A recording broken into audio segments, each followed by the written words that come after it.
2024-25 সেশনে জাতীয় বিশ্ববিদ্যালয়ের ভর্তি পরীক্ষার সাধারণ জ্ঞান প্রশ্নপত্র সমাধানে সামথিং পাইসি চ্যানেলে তোমাদের সবাইকে স্বাগতম।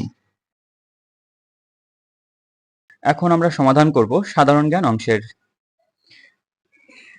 কোশ্চেন নাম্বার 1, উন্নয়ন লক্ষ্য অভিষ্ট বা এসডিজি এর লক্ষ্য কয়টি? 17টি। কোশ্চেন নাম্বার 2, শক্তির মূল উৎস কোনটি? সূর্য। কোশ্চেন নাম্বার 3, বাংলাদেশের জাতীয় সংসদে নির্ধারিত আসনে মহিলা সদস্যের সংখ্যা কত? 50 জন।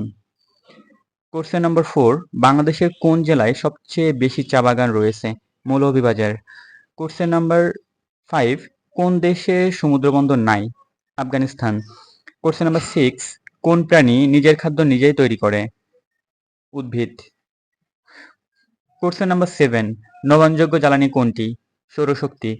কোশ্চেন নাম্বার 8, জুলাই অভ্যুত্থানের প্রথম শহীদ কে? আবু সাইদ। কোশ্চেন নাম্বার 9, গণপ্রজাতন্ত্রী বাংলাদেশ সরকার কবে গঠিত হয়? 18 এপ্রিল 1971। কোশ্চেন নাম্বার 10, স্বাধীনতা যুদ্ধে অবদান রাখার জন্য কতজন মহিলাকে বীর প্রতীক উপাধিতে ভূষিত করা হয়? 2 জন।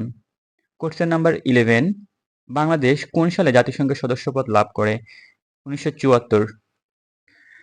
কোন তারিখে বাংলাদেশের বর্তমান অন্তর্বর্তী সরকার গঠিত হয়েছিল? 8 আগস্ট।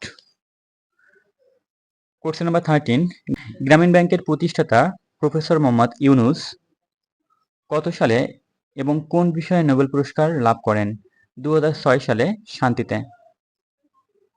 কোশ্চেন নাম্বার 14, বাংলাদেশের জাতীয় পতাকার ডিজাইনার কে? কামরুল হাসান।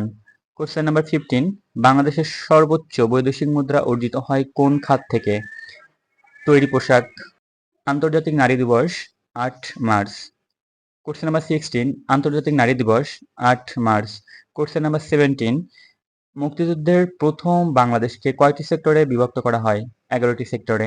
কোশ্চেন নাম্বার 18, কোন সালে সার্ক প্রতিষ্ঠিত হয়? 1981।